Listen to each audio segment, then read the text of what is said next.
In Barbie's world, she's the star. Her face launched a global empire, with over 1 billion dolls sold by Mattel to date. She has, for better or worse, the power to set beauty standards. And for well over a year, one of the world's most famous actors, Margot Robbie, has been imitating her on and off camera. It's her dream house, her convertible, and even Ken knows his place, as Ryan Gosling woefully sings in the new Barbie movie. But there is one supporting character in Barbie Land who might catch your eye. Midge, full name Margaret Hadley Sherwood, who was first introduced as Barbie's best friend in 1963, and is Barbie's on-screen neighbor. Midge's run as the youthful, freckled sidekick has been sporadic and at times turbulent, with only a handful of releases in the 60s, before she resurfaced in the 80s and 90s. Then, a pregnant version of the doll was unceremoniously pulled from store shelves in 2002 amid fears she was promoting teen motherhood. She only appeared in doll form once more in 2013, until now.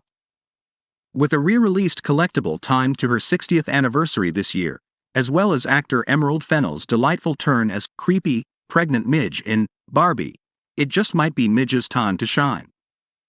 Give Midge her flowers, Joey Gerosi, a doll collector who runs the YouTube and Instagram accounts Beauty Inside a Box, told CNN. She's always been a lightning rod for controversy in the Barbie brands, he added, calling her quite a deep cut when it comes to Barbie lore. Barbie has had several other dolls in her orbit over the years, from Little Sister Skipper to Gal Pal Christie. Midge, however, was the first, after Ken, and was introduced after parental complaints that Barbie looked too mature, Gerosi explained. She came onto the scene with curled red hair, wide-set eyes and outfits including 60s-era bikinis and button-down printed midi dresses. But her younger appearance was only shoulders up. Midge had the same impossible proportions as Barbie, influenced by the famous figures of 1950s Hollywood stars like Marilyn Monroe and Greta Garbo, explained Tanya Lee Stone, author of The Good, the Bad, and the Barbie, a cultural history of the doll published in 2010.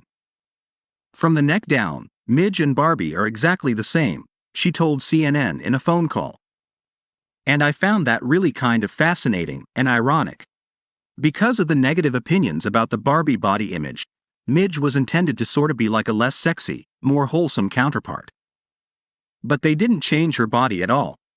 But that was in line with their founder Ruth Handler's intentions, Stone said. It's about the clothes and the outfits and the careers. And the body is a teeny, tiny mannequin, so they wanted the clothes to be interchangeable between the different dolls. Midge had a fairly traditional path laid out for her by Mattel, dating, marriage and then children, but her pregnancy caused an unintended firestorm. After Wedding Day, Midge married Wedding Day Allen, another discontinued doll, played by Michael Cera in the movie.